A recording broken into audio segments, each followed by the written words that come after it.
लिए तो वैसे शीट का मेरा अभी ये क्वेश्चन नंबर 151 होगा। ये न्यूटन का क्वेश्चन है, ठीक है। क्वेश्चन लिखिए, a cylinder is fixed, a cylinder of fixed capacity, a cylinder of fixed capacity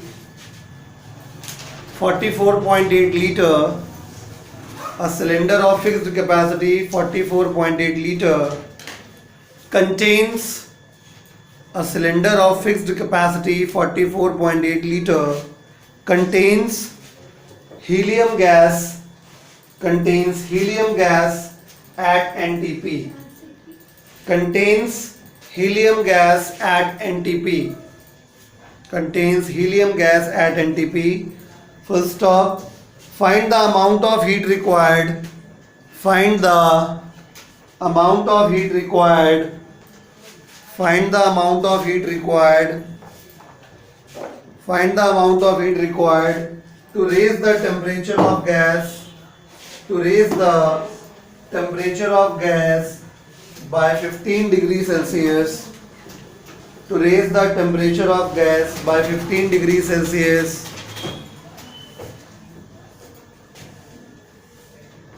ठीक है, ओके। चलिए शुरू करते हैं। सबसे पहली बात, आपको थोड़ा मूल कंसेप्ट आना चाहिए। क्वेश्चन में कहा गया है कि एक सिलेंडर है जिसकी कैपेसिटी जो है वो 44.8 लीटर है, वो भी फिक्स है। पहली बात जो क्वेश्चन में क्लियर समझ में आ रहा है वो ये है कि वॉल्यूम जो है वो कांस्टेंट है, ठीक है। और क्योंकि वॉल्यूम कांस्टेंट है इसलिए प्रोसेस आइसोकोरिक होगा। होपफुली आप समझ रहे होंगे, ठीक है। क्वेश्चन में लिखा गया है a cylinder of fixed capacity, fixed capacity इसका वॉल्यूम क्या है, फिक्स्ड है। कितना फिक्स्ड है, 44.8 लीटर। पहला पॉइंट जो क्लियर हुआ हमारे दिमाग में वो ये था कि वॉल्यूम जो है वो कांस्टेंट है, यानी यहां पे जो प्रोसेस होगा वो आइसोकोरिक प्रोसेस होगा। दूसरा स्टेप, जो वॉल्यूम दिया गया है, वॉल्यूम दिया गया है 44.8 लीटर। अगर आपको थोड़ा बहुत भी मोल कंसेप्ट आता है तो आपको पता होना चाहिए कि 22.4 लीटर का एक मोल होता है। एक गैस का 22.4 लीटर जो होता है वो एक मोल के बराबर होता है। यानी कुल मिला के इसका मतलब ये हुआ कि गैस के जो नंबर ऑफ मोल्स है यहाँ पे कितने हैं, 2 हैं, क्योंकि डबल लिखा हुआ है। ये क्या लिखा हुआ है, 2 टाइम्स ऑफ 22.4 लीटर लिखा हुआ है, राइट। तो 22.4 लीटर जो होता है वो एक मोल होता है। 22.4 लीटर जो होता है वो एक मोल होता है। यानी कुल मिला के मोलों की संख्या कितनी हो गई, 2 हो गई, यानी 2 इज नंबर ऑफ मोल्स। जो राइज इन टेम्परेचर किया गया है डेल्टा टी, इसका वैल्यू किया गया 15 डिग्री सेल्सियस, ठीक है, ठीक है। तो find the amount of heat required to raise the temperature. क्या पूछा गया, हीट पूछा गया, ठीक है। तो यदि बच्चा समझदार है तो वो कर ले जाएगा। पहली बात, आइसोकोरिक प्रोसेस में हम जानते हैं, वी नो दैट, अगर आपने कल का क्लास अटेंड नहीं किया तो भी तो हम सीधा लिख दे रहे हैं, मतलब पूरा कर दे रहे हैं, अदरवाइज डायरेक्टली भी किया जा सकता है। क्या हम जानते हैं कि अगर फर्स्ट लॉ ऑफ थर्मोडायनेमिक्स से देखा जाए तो डेल्टा क्यू बराबर delta U plus delta W होता है। और आइसोकोरिक प्रोसेस में, फॉर आइसोकोरिक प्रोसेस अगर होता है तो उसमें वर्क डन यानी डेल्टा डब्ल्यू का वैल्यू हमेशा 0 होता है। इसका मतलब यह है कि डेल्टा क्यू बराबर डेल्टा यू हो जाएगा। मैं इसकी बात कर रहा था कि आप डायरेक्टली लिख सकते थे for isochoric process delta Q is equal to delta U, ठीक है। ये भी हमने कल बताया था। डेल्टा यू का फॉर्मूला क्या होता है, डेल्टा यू का फॉर्मूला होता है एनसीवी डेल्टा टी। ये करके आया था हमने, एनसीवी डेल्टा टी। यहां पे अगर देखा जाए तो डेल्टा क्यू निकालना है, कोई बात नहीं है, एन अपने पास है कितना, 2। सीवी का कल मैंने आपको फॉर्मूला कराया था F/2R, ठीक है। तो F/2R ये हो गया, ठीक है, F/2R, ठीक। इसके बाद डेल्टा टी का वैल्यू, ठीक है, डेल्टा टी का वैल्यू कितना दिया गया है 15, ठीक है। यहां कौन सी गैस दी गई है, हीलियम गैस दी गई है। हीलियम गैस का डिग्री ऑफ फ्रीडम होता है 3, कल पढ़ाया था। तो डेल्टा क्यू बराबर 2 से 2 ये कैंसिल हो गया, एफ की वैल्यू हो गई 3, आर की वैल्यू क्वेश्चन में गिवन है, वैसे स्टैंडर्ड वैल्यू जो होती है मैंने लिखवाई थी, यहाँ पे जो दी गई है आर की वैल्यू अलग से दी गई है कुछ, तो वो हम यूज करेंगे। जूल पर मोल पर केल्विन ये हमें क्वेश्चन में दी गई थी, तो हम यही रखेंगे, ठीक है। एफ की वैल्यू 3 हो गई, आर की वैल्यू 9.81 हो गई, ठीक है, जूल पर मोल पर केल्विन। और यहाँ पे बाकी ये 15 तुम्हारा लिखा ही हुआ है, इसको सॉल्व कर लेंगे, डेल्टा क्यू की वैल्यू 374 जूल आ जाएगी। समझ गए, कॉपी कर लीजिए भैया। गलती से मिस्टेक हमने गलत लिखा था, 8.31 ही दिया गया है, 8.31 ही क्वेश्चन में दिया गया था, तो आप 8.31 ही रखेंगे और आपका आंसर 374 आएगा, ठीक है। अगला प्रश्न 155वां 155 है, और मैं फिलहाल एक क्वेश्चन पढ़ रहा हूं, आप लोग लिखिए। 155 क्वेश्चन है, 5 moles of oxygen are heated, 5 moles of oxygen are heated at constant volume, 5 moles of oxygen are heated at constant volume, 5 moles of oxygen are heated at constant volume from 10 degrees Celsius to 20 degrees Celsius. 5 moles of oxygen are heated at constant volume from 10 degrees Celsius to 20 degrees Celsius, full stop. What will be the change in its, what will be the change in its, what will be the change in its नहीं है, change in the internal energy of the gas, change in the internal energy of the gas, change in the internal energy of the gas, internal energy of the gas, G की value आई, sorry G नहीं, R की value, universal gas constant 8.31 joule per mole पर kelvin, ठीक है भैया, कर लेंगे, हम ही कर लेंगे और क्या। क्वेश्चन में नंबर ऑफ मोल्स 5 दे रखे हैं, पहला पॉइंट। दूसरी बात, वॉल्यूम के बारे में कहा गया है कि वो कांस्टेंट है,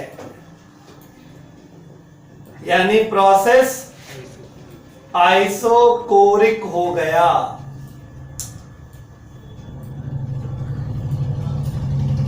अगला स्टेप, टेम्परेचर चेंज हुआ है 10 से 20, यानी डेल्टा टी का वैल्यू 10 डिग्री सेल्सियस आ जाएगा, है ना, 10 से 20 हुआ यानी 10 डिग्री सेल्सियस का चेंज आ गया।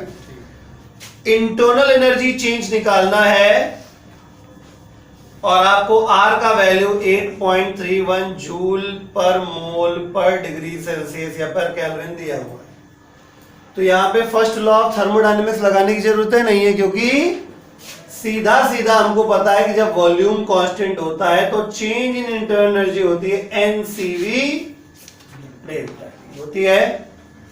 क्लियर, डेल्टा यू चाहिए, एन का वैल्यू कितना है 5, सीवी का वैल्यू F/2, आर और डेल्टा टी हो गया 10, तो 25, डेल्टा यू बराबर 25 इंटू डिग्री ऑफ फ्रीडम। कौन सी गैस है, oxygen, oxygen is a diatomic gas, diatomic gas का डिग्री ऑफ फ्रीडम 5 होता है।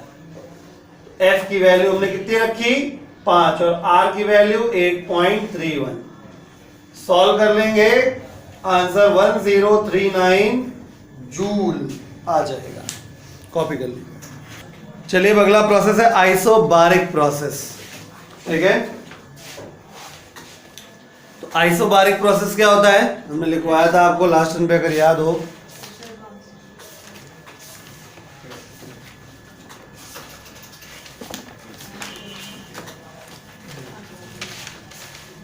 ठीक है हो गया। ठीक है, लिखिए a thermodynamic process which is performed in such a way, a thermodynamic process which is performed in such a way, a thermodynamic process which is performed in such a way, a thermodynamic process which is performed in such a way that the pressure of the system, in such a way that the pressure of the system remains constant.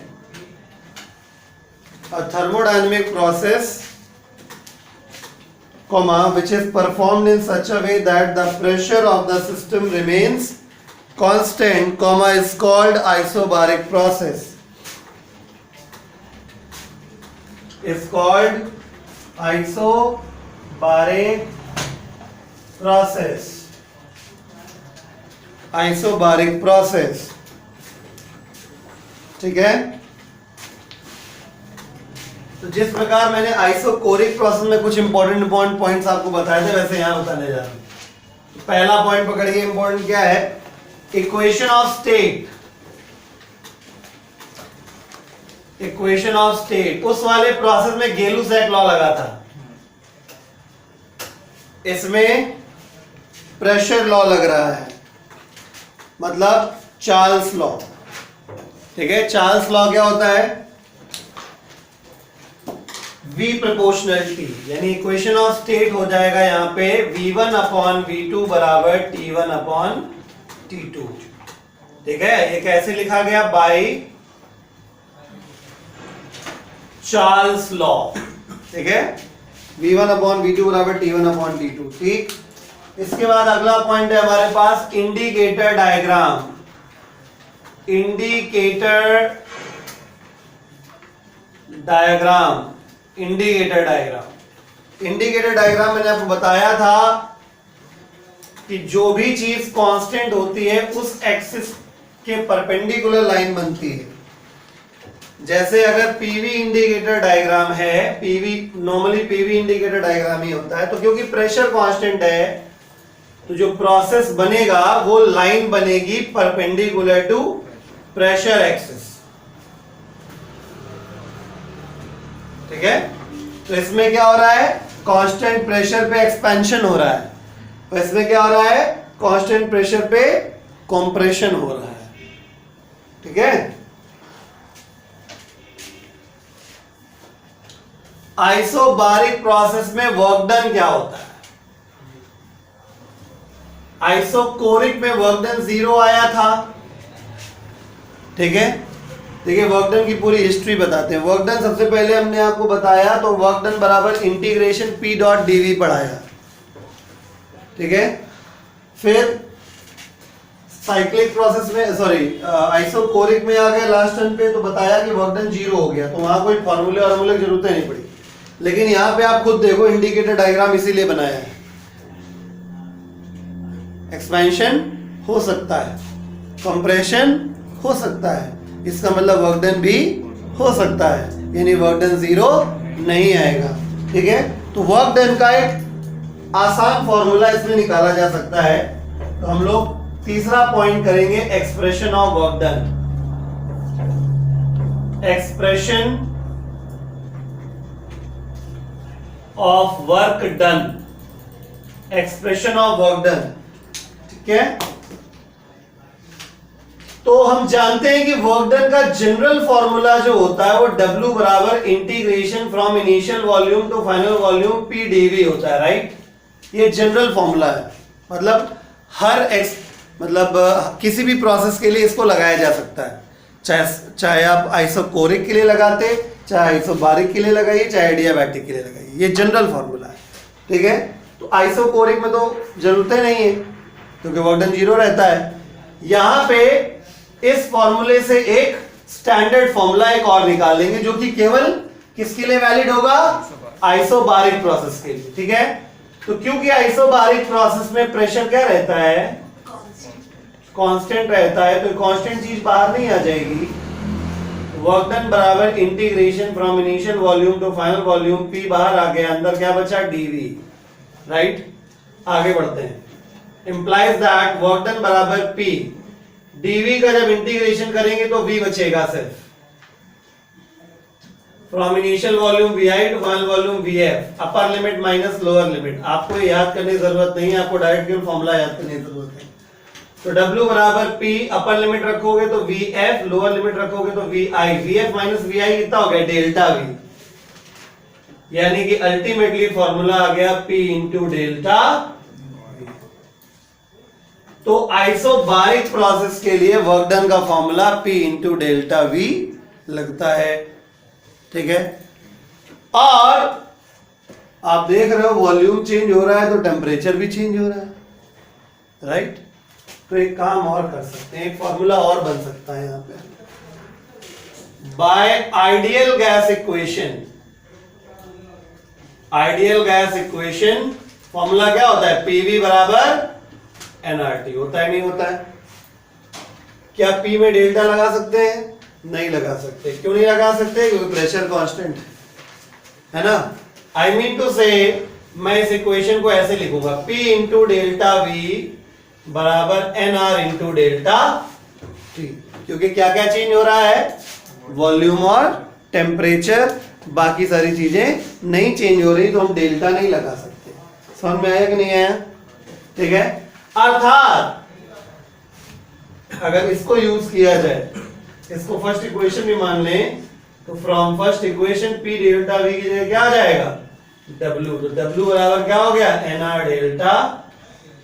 बात समझ में आया नहीं, यानी अगर आपको number of moles of gas और change in temperature बता दिया जाए आइसोबारिक प्रोसेस का, तो NR डेल्टा T लगा के आप वर्क डन निकाल लेंगे।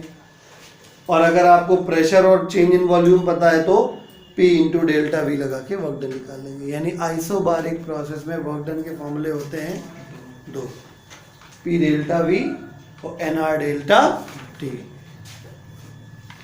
छापो। आइसोकोरिक प्रोसेस में जब हमने आपको पढ़ाया था कल, तो उसमें हमने ये भी रिजल्ट निकलवाया था कि डेल्टा Q बराबर डेल्टा U, जिसके आज हमने क्वेश्चन भी किया था, पहला क्वेश्चन जो किया था। तो actually first law of thermodynamics लगा के कुछ स्पेशल बात थी कि फर्स्ट लॉ ऑफ थर्मोडायनेमिक्स को हम लोग डेल्टा Q बराबर डेल्टा U बना सकते थे, इस वजह से हमने बना दिया। यहाँ ऐसी कोई खास व्यवस्था है नहीं, इस वजह से यहाँ पे मैं फर्स्ट लॉ ऑफ थर्मोडायनेमिक्स का यूज बता नहीं रहा हूँ। भाई देखिए ना, फर्स्ट लॉ ऑफ थर्मोडायनेमिक्स क्या होता है, डेल्टा Q बराबर delta U plus delta W। कुछ भी जीरो हो सकता है, या कुछ आपने स्पेशल इसमें पाया, नहीं पाया, क्या स्पेशल पाया, बस एक ही चीज पाया कि डेल्टा U डेल्टा W की वैल्यू P डेल्टा V लिख सकते हैं, या NR डेल्टा T लिख सकते हैं। आई बात समझ में, कहो तो भाई लिख लो, चलो लिखवाई देते हैं ऐसे कि फर्स्ट लॉ ऑफ थर्मोडायनेमिक्स में क्या क्या किया जा सकता है इसके अंदर। तो by FLOT, first law of thermodynamics, first law of thermodynamics delta Q बराबर delta U plus delta W होता है। तो दो चीजें हो सकती हैं, डेल्टा W को लिखा जा सकता है P इंटू डेल्टा V और NR डेल्टा T। जरूरत पड़ने पर आप डेल्टा W की जगह पे P डेल्टा V या NR डेल्टा T लिख सकते हैं।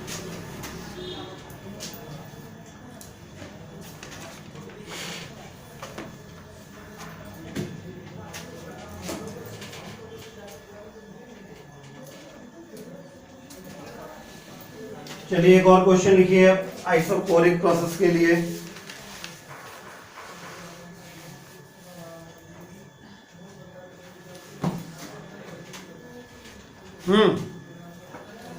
ये मेरी शीट का क्वेश्चन नंबर 98 है।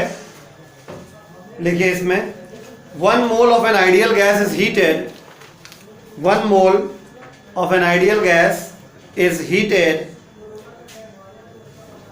isobarically, 1 mole of an ideal gas is heated isobarically from the freezing point to boiling point of water,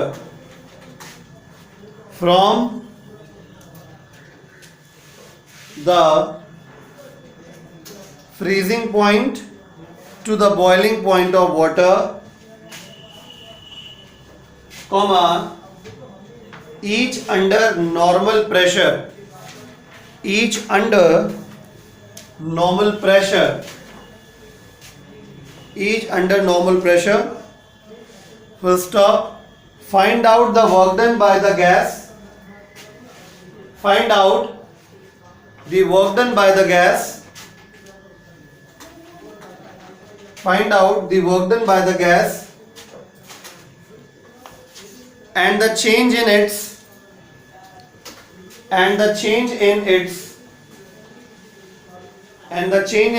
internal energy, and the change in its internal energy. ठीक है, first of amount of heat involved in is, first of the amount of heat involved is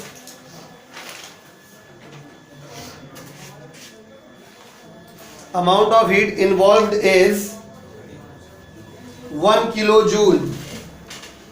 Heat involved is 1 kilojoule. Full stop. Given R is equal to 8.3 joule per mole per Kelvin. R is equal to 8.3 joule per mole per Kelvin. Joule per mole पर kelvin.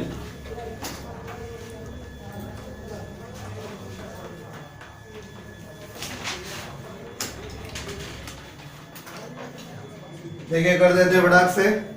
इसके बाद एक derivation कराएंगे जो कि बहुत जरूरी है, बहुत इंपॉर्टेंट है, चांसेस है कि आए. ठीक है, तो 1 mole of an ideal gas is heated. Question number 98. n की वैल्यू 1 मोल हो गई.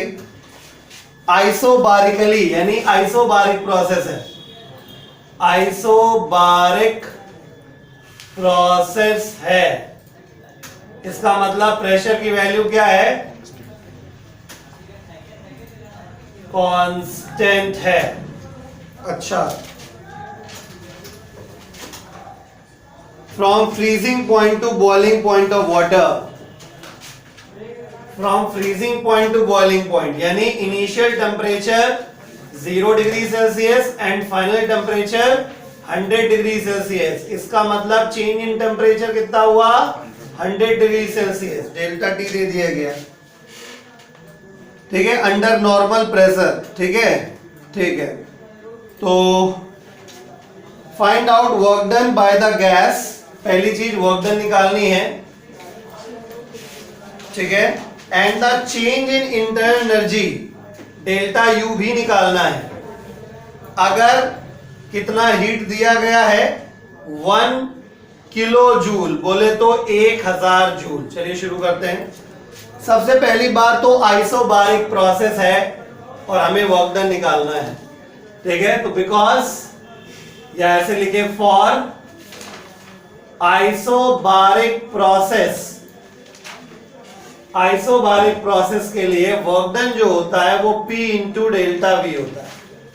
क्या काम चलेगा, नहीं चलेगा क्योंकि वॉल्यूम नहीं दिया गया. कैसे काम चलेगा, NR डेल्टा T से काम चलेगा. समझ गए कि नहीं समझ गए. ठीक है, तो डेल्टा W बराबर N का वैल्यू 1, R का वैल्यू 8.31. ठीक है, R दिया गया था ना, 8.3 दिया गया. R का वैल्यू 8.3 जूल पर मोल पर केल्विन और डेल्टा T हो गया 100. तो कुल मिला के वर्क डन आ गया 830 जूल. ये पहला आंसर आपका वर्क डन का आ गया. ठीक है, इंटरनल एनर्जी निकालना है, वर्क पता है और हीट दिया गया. तो बाय क्या लगाना पड़ेगा, first law of thermodynamics. Delta Q बराबर delta U plus delta W. Delta Q कितना है, 1000. डेल्टा U चाहिए, डेल्टा W कितना 830. सॉल्व कर लेंगे कितना आ जाए, कितना आ गया 170 joule.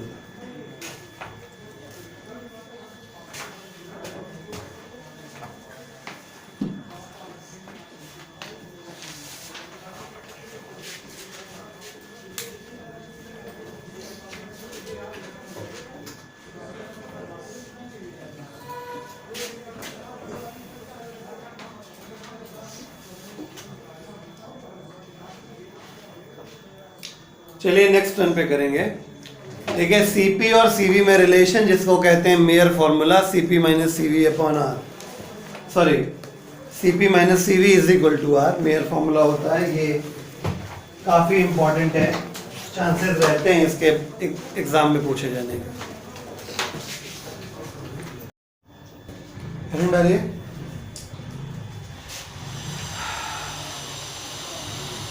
relation between CP and CV, relation between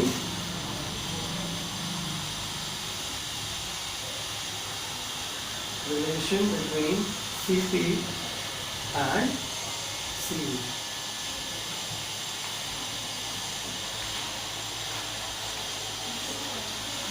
ठीक है, देखिए for an ideal gas it is seen that for an ideal gas it is seen that molar specific heat, for an ideal gas it is seen that molar specific heat at constant pressure, that is Cp, molar specific heat at constant pressure, that is Cp, molar specific heat at constant pressure, that is Cp, is always greater than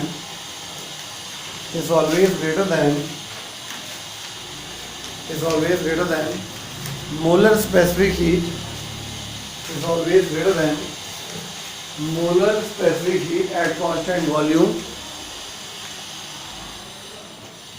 molar specific heat at constant volume, that is molar specific heat at constant volume, that is CV, and the difference between these two, and the difference between these two, and the difference between these two, difference between these two is equal to universal gas constant, that is R, is equal to universal gas constant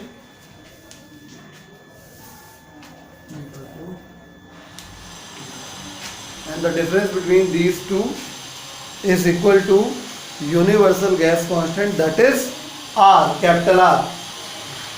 ठीक है, hence we can write it as Cp minus Cv is equal to R, hence we can write it as Cp minus Cv is equal to R। Next answer लिखिए, the above expression is called Mayer formula, M-A-Y-E-R, the above expression is called Mayer formula, the above expression is called Mayer formula। ठीक है, अब हम लोग Mayer formula derive करेंगे, we will derive Mayer formula, यानी heading डाल दीजिए derivation of Mayer formula, derivation of Mayer formula.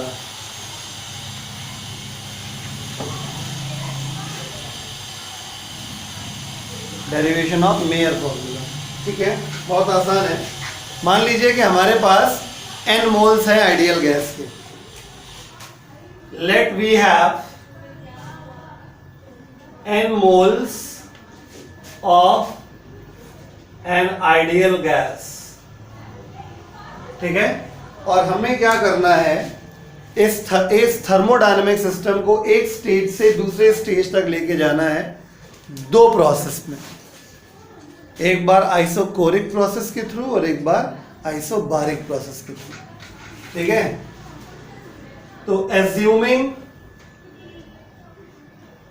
the thermodynamic system, the thermodynamic system is taken from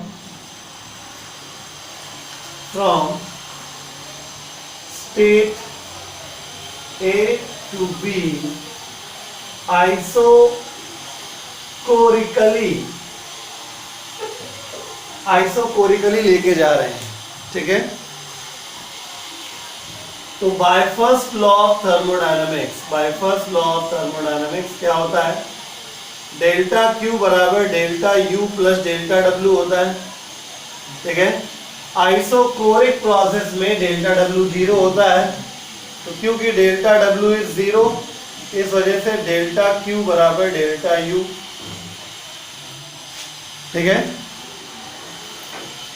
हमने ये भी बताया था कि जब आइसोकोरिक प्रोसेस होता है तो डेल्टा क्यू बराबर हो जाता है N C V delta T, right. तो यहाँ पे हो गया N C V delta T बराबर डेल्टा यू प्लस जीरो, तो इस प्रकार से डेल्टा यू बराबर हो गया N C V delta T. Question number first. In the same way अब उसी थर्मोडायनेमिक प्रोसेस को मैं उसी स्टेट ए से बी लेके जाऊंगा, लेकिन आइसोबारिकली, ठीक है। तो assuming the thermodynamic system is taken from state A to B. अब इसका बड़ा बड़ा काम है, तुम लोग सोच रहे होगे कि एक फालतू में लैंग्वेज क्यों लिखवाई जा रही है, इसका काम है, ठीक है, आइसोबारिकली, ठीक है। तो by first law of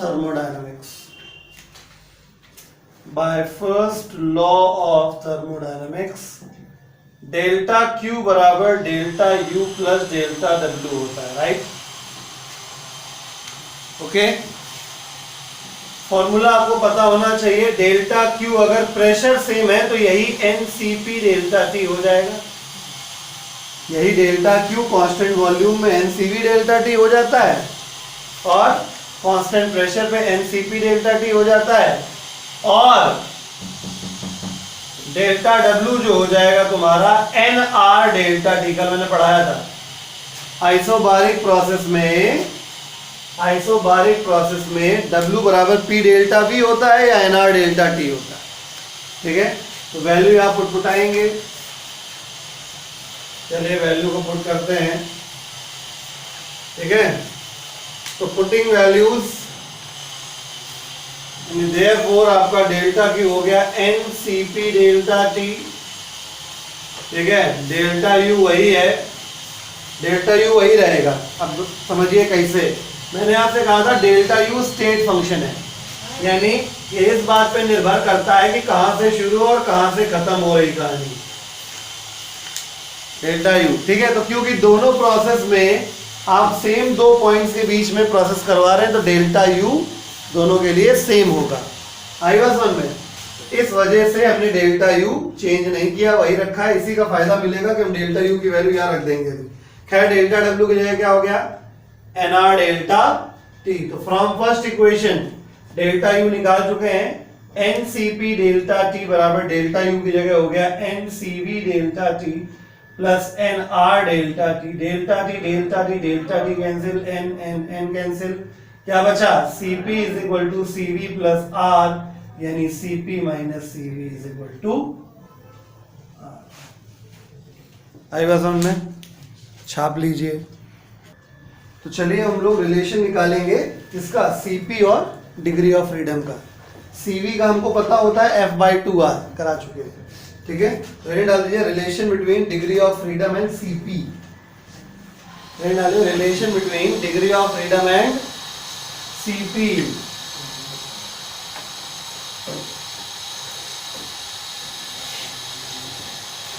relation between degree of freedom and CP, ठीक है।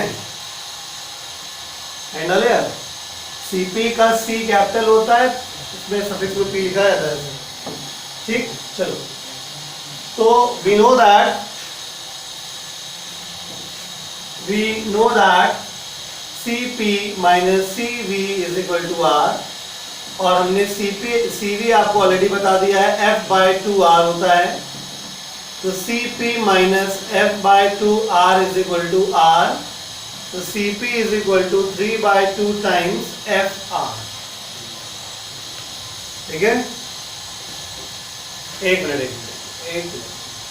ये उधर जाएगा। Cp is equal to 1 plus F/2 into. ये Cp हो गया degree of freedom. Degree of freedom उधर मैं बता दिया था आपको। मोनोटॉमिक गैस के लिए डिग्री ऑफ फ्रीडम 3 होती है, डायटोमिक के लिए 5, पॉलीटॉमिक के लिए 6 होती है। कॉपी कर लीजिए फटाक से। चलिए क्वेश्चन लिखिए। हमारी शीट में वैसे 39 है, 32। मेरी शीट में क्वेश्चन नंबर 32 है ये। क्वेश्चन लिखिए। और ये एनसीईआरटी का 12.2 है। एनसीईआरटी का 12.2 है। ठीक है, देखिए। What amount of heat must be applied to? What amount of heat must be applied to 2 into 10 to the power minus 2 kg? What amount of heat must be supplied? What amount of heat must be supplied to 2 into 10 to the power minus 2 kg of nitrogen N2? What amount of heat must be supplied to, ठीक, 2 into 10 to the power minus 2 kg, supplied to 2 into 10 to the power minus 2 kg of nitrogen N2। ये nitrogen gas की बात हो रही है। At room temperature, to raise its temperature by 45 degrees Celsius। To raise its temperature by 45 degrees Celsius at constant pressure. To raise its temperature by 45 degrees Celsius at constant pressure. Question mark. Given molecular weight of nitrogen is 28. Given molecular weight of nitrogen is 28. And R is equal to capital R 8.31 joule per mole per Kelvin। R is equal to 8.31 joule per mole पर kelvin. फटाफट कर देते हैं। What amount of heat must be supplied, ये निकालना है। कितना मास दिया गया है? मास इन ग्राम दिया हुआ है। 2 into 10 to the power minus 2 kg में दिया गया है। ग्राम में कन्वर्ट करेंगे तो 20 ग्राम हो जाएगा, है ना। 1 किलोग्राम में 1000 होता है, 20 ग्राम हो जाएगा। जो मॉलिक्यूलर वेट होता है वो आपका 28 ग्राम दे दिया गया है। तो अगर आप समझदार हैं तो नंबर ऑफ मोल्स निकाल सकते हैं। नंबर ऑफ मोल्स होता है weight in gram upon molecular weight. ठीक है, मॉलिक्यूलर वेट को कैपिटल एम से डिनोट करते हैं। n is equal to weight in gram 20 gram, molecular weight 28, कुल मिला के n की वैल्यू जो आ गई वो आ जाएगी 20/28। वॉटेवर, सॉल्व नहीं किया मैंने, बाद में करेंगे। ये हो गया। ठीक है, हीट जो दी जाती है कांस्टेंट प्रेशर पे दी गई है ना, एट कांस्टेंट प्रेशर लिखा हुआ, अंडरलाइन कर लीजिए। तो फॉर्मूला हीट का कांस्टेंट प्रेशर पे होता है एनसीपी डेल्टा। ठीक है, अभी बताया था मेयर फॉर्मूले में भी कांस्टेंट वॉल्यूम में जो हीट देते हैं वो एनसीवी डेल्टा टी, और कांस्टेंट प्रेशर पे जो देते हैं वो एनसीपी डेल्टा टी। तो डेल्टा क्यू बराबर एन की वैल्यू निकाल चुके हैं 20/28।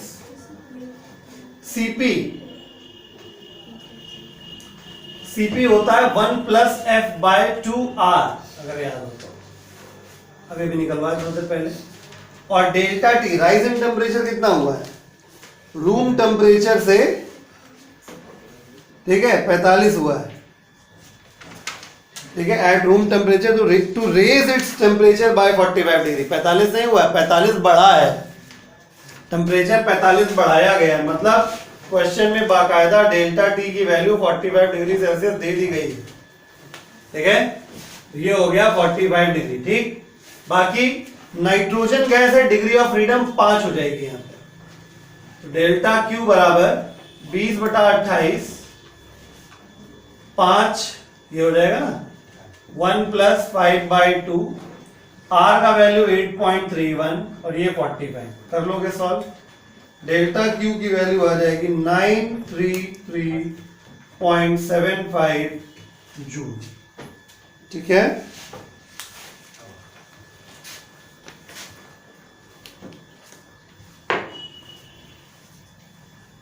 कॉपी कर लीजिए। अब हम लोग देख लेते हैं गामा और एफ में रिलेशन। अब गामा क्या होता है? गामा गामा अनुगामा। गामा वैसे काइनेटिक थ्योरी ऑफ गैसेस में पढ़ाया जाता है। गामा का मतलब होता है the ratio of specific heats, molar specific heats. अभी नोट मत करिएगा, अभी हम समझा देते हैं। एक्चुअली गामा क्या है? अगर हम Cp में Cv को डिवाइड कर देते हैं, Cp माइनस Cv कर देते हैं तो R आता है, Cp minus Cv equal to R, और Cp अपॉन Cv कर देते हैं तो गामा आता है। ठीक है, इस गामा का नाम है एडियाबैटिक कांस्टेंट। एडियाबैटिक कांस्टेंट, ये आगे काम आना है, अभी इसलिए बता रहा हूं। या मोलर स्पेसिफिक हीट रेशियो, या ratio of molar specific heat, ratio of molar specific heats. बात ना करें, ठीक है। तो आपको हेडिंग डालनी है रिलेशन बिटवीन गामा, या ऐसे लिख लीजिए relation between adiabatic constant and degree of freedom. Relation between adiabatic constant and degree of freedom.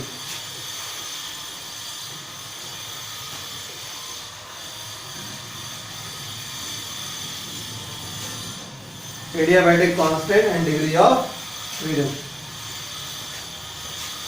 देखिए, तो क्योंकि हम जानते हैं gamma equal to Cp upon Cv होता है, और ये भी जानते हैं कि अभी भी Cp हमने देखा है 1 प्लस एफ बाय 2r, और Cv भी देखा है f बाय 2r। ठीक है, देयरफॉर गामा जो आ जाएगा 1 प्लस एफ अपॉन 2r, ये r नहीं लिखा, और ये क्या हो जाएगा f अपॉन 2r। ठीक है, r से r कैंसिल हो जाएगा, सॉल्व कर लेंगे तो gamma is equal to 1 plus 2 upon f आ जाएगा। ये है गामा और डिग्री ऑफ फ्रीडम में रिलेशन। अब क्यों इंपॉर्टेंट है ये बात? इसलिए इंपॉर्टेंट है क्योंकि भविष्य में आपको पढ़ना है एडियाबैटिक प्रोसेस, और उसमें गामा की वैल्यू की जरूरत पड़ेगी अलग अलग गैस के लिए। तो आप देखिए कि अगर मोनो एटॉमिक गैस है, क्यों पढ़ाया जा रहा है मतलब समझिए, क्योंकि गामा की जरूरत है आगे, और आपको गामा की वैल्यू सीधे बताई भी जा सकती है और नहीं भी बताई जा सकती है। अगर आपको ये पता चल जाए कि गैस मोनो एटॉमिक है, एक बात तय है कि डिग्री ऑफ फ्रीडम 3 होगा। अगर डायटोमिक गैस है तो डिग्री ऑफ फ्रीडम 5 होगा।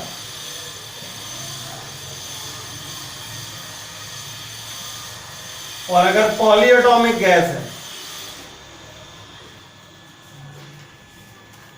तो डिग्री ऑफ फ्रीडम 6 होगा। तो वैल्यू रख लीजिए, सॉल्व हो जाएगा, है ना। तो जब f की वैल्यू 3 रखोगे यहां पे तो गामा इज इक्वल टू आ जाएगा 5/3। तो इसको गामा m लिखे दे रहे हैं, यानी मोनोएटॉमिक गैस के लिए गामा की वैल्यू 5/3, या सॉल्व करना चाहो तो 1.6 लिख सकते हैं। गामा डायटोमिक गैस यानी 5 रखो तो 7/5 आ जाएगा। सॉल्व कर लेंगे तो आंसर आएगा 1.4। एयर का भी 1.4 ही होता है, क्योंकि एयर में ज्यादातर गैसें डायटोमिक ही हैं, हाइड्रोजन, ऑक्सीजन, नाइट्रोजन। इस वजह से गामा की वैल्यू एयर की भी 1.4 ही होती है। ठीक है, ऑल्सो फॉर एयर लिख दिया। अब गामा पॉलीएटॉमिक के लिए, पॉलीएटॉमिक के लिए 6 होता है तो 1/3 हो जाएगा, 3 1 4 4/3 हो जाएगा, है ना। 4/3 यानी 1.44, sorry 1.32।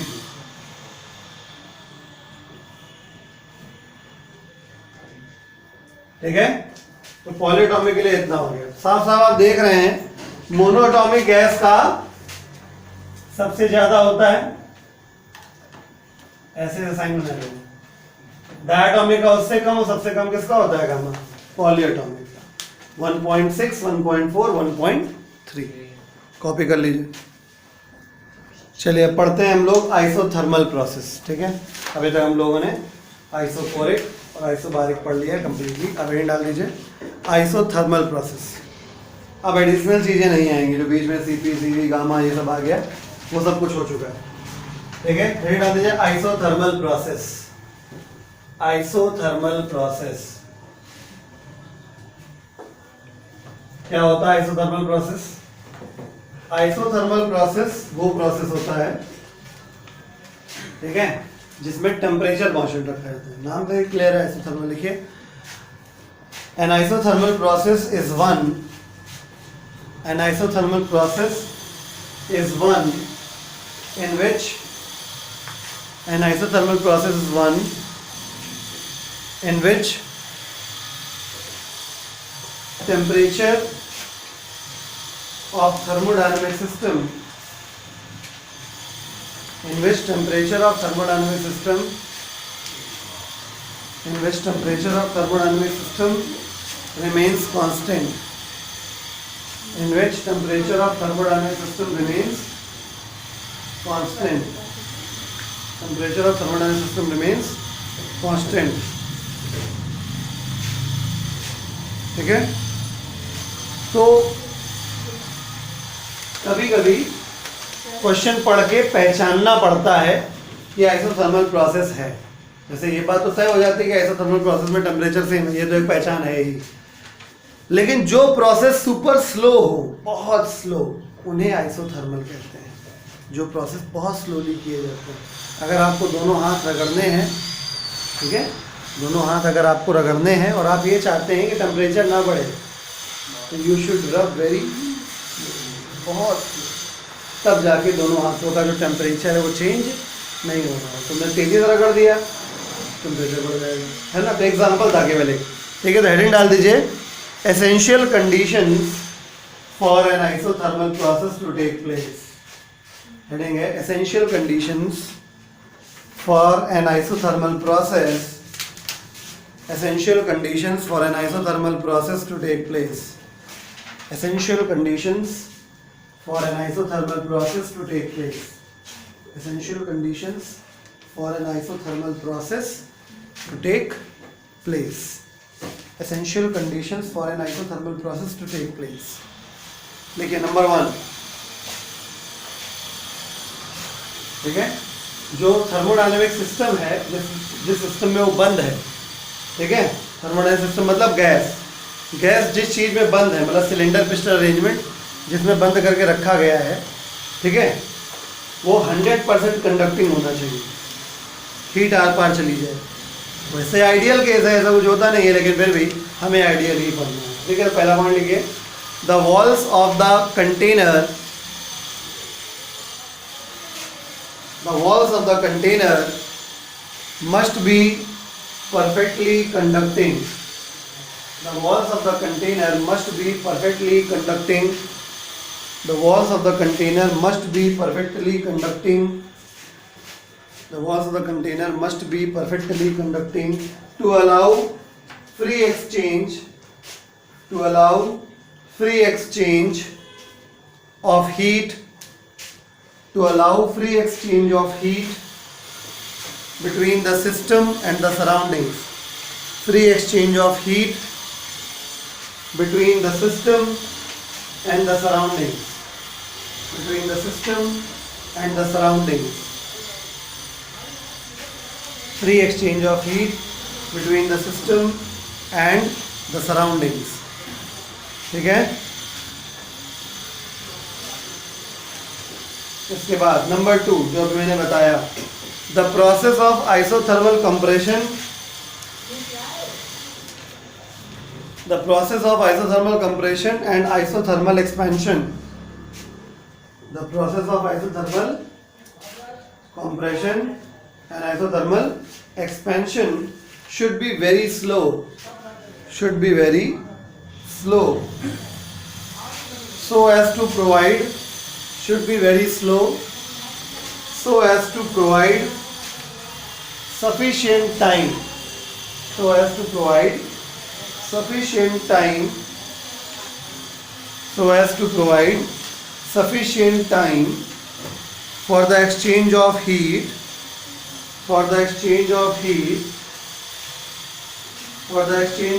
between the system and the surroundings.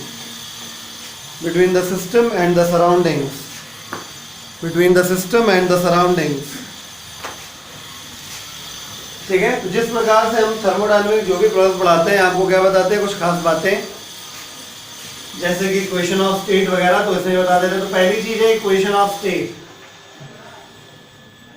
Equation of state, इसमें क्या कौन सी इक्वेशन काम करती है? इसमें बॉयल्स लॉ काम करता है। ठीक है, यानी P1 V1 बराबर P2 V2 काम करता है। ठीक है, तो यहाँ पे P1 V1 बराबर P2 V2 है इक्वेशन ऑफ स्टेट। ये होता है, ये कहां से लिया हमने? फ्रॉम बॉयल्स लॉ से लिया हमने। ठीक है, फिर अगला स्टेप होता था indicator diagram. Indicator diagram, PV indicator diagram की बात होती है। मैंने बताया था इंडिकेटर डायग्राम तो कोई भी हो सकता है, पीवी टीवी कुछ भी। इंडिकेटर डायग्राम क्या होता है?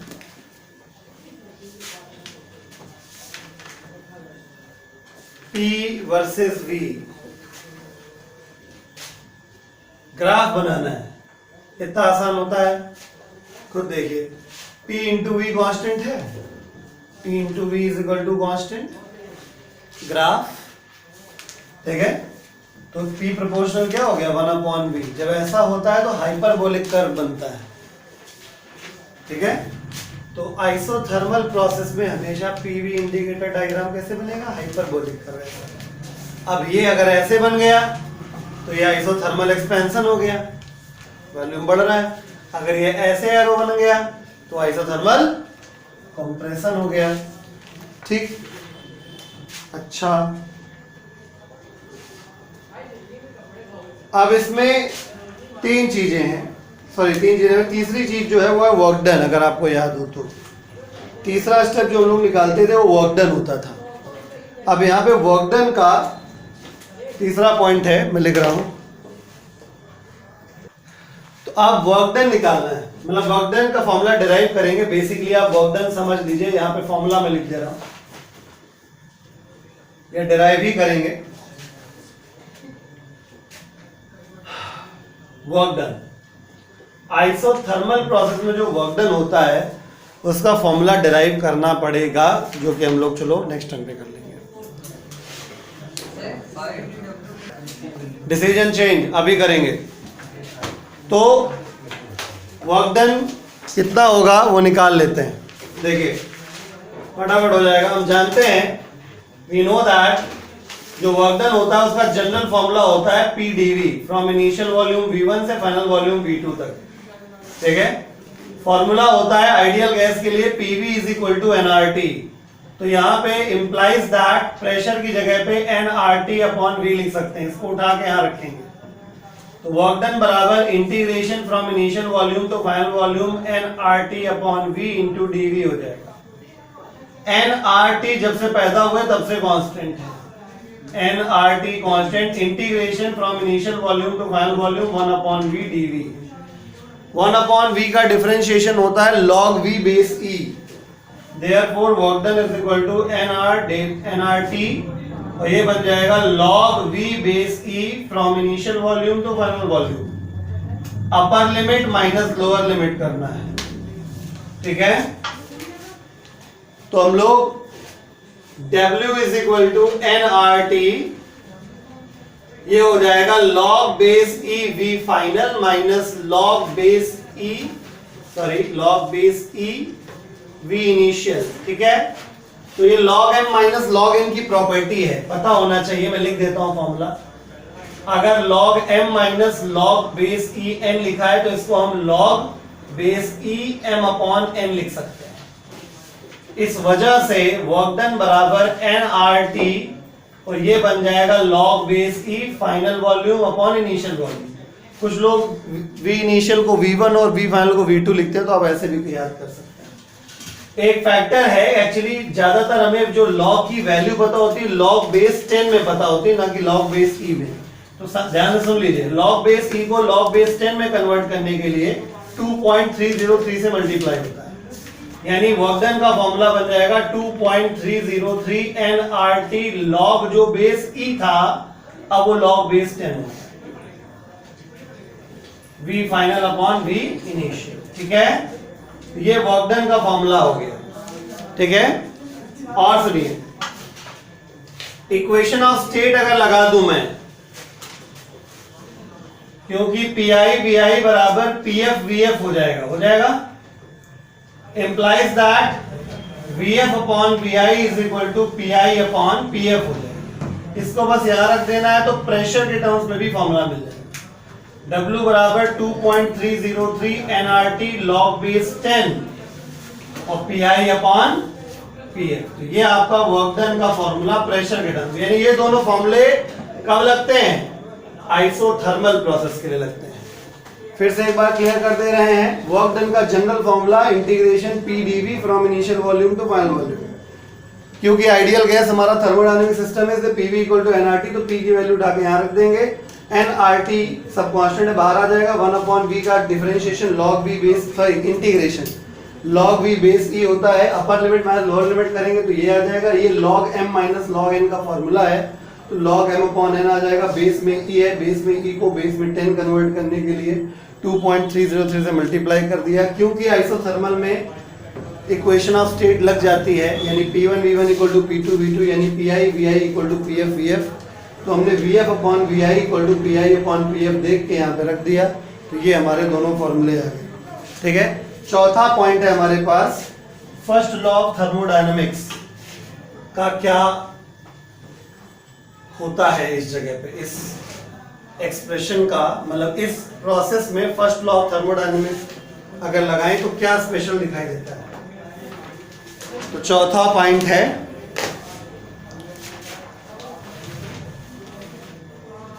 By float, first law of thermodynamics. First law of thermodynamics क्या होता है? Delta Q is equal to delta U plus delta W। मैंने चिल्ला के कहा था कि फॉर, क्योंकि टेम्परेचर है आइसोथर्मल में क्या कांस्टेंट, और कांस्टेंट टेम्परेचर पे क्या होता है? Change in internal energy zero हो जाता है। अगर याद ना हो तो देख लो, डेल्टा U बराबर NCV डेल्टा T था आइसोथर्मल प्रोसेस में, या नहीं, मतलब डेल्टा U का फॉर्मूला क्या होता है? NCV delta T। और आइसोथर्मल प्रोसेस में टेम्परेचर चेंज होता ही नहीं है, डेल्टा T का वैल्यू जीरो होता, 0 इंटू समथिंग 0, यानी कि इंटरनल एनर्जी चेंज आइसोथर्मल में क्या होता है? 0, यानी डेल्टा Q बराबर delta W, which is practically impossible. जितनी हीट दी जाए पूरा वर्क में कन्वर्जन हो जाए, ये चीज़ संभव नहीं होती, लेकिन हमें आइडियल ही पढ़ना है। आई बात समझ में? तो यहाँ तक हो गया, अगले टर्न से हम लोग न्यूमेरिकल्स करेंगे। धन्यवाद।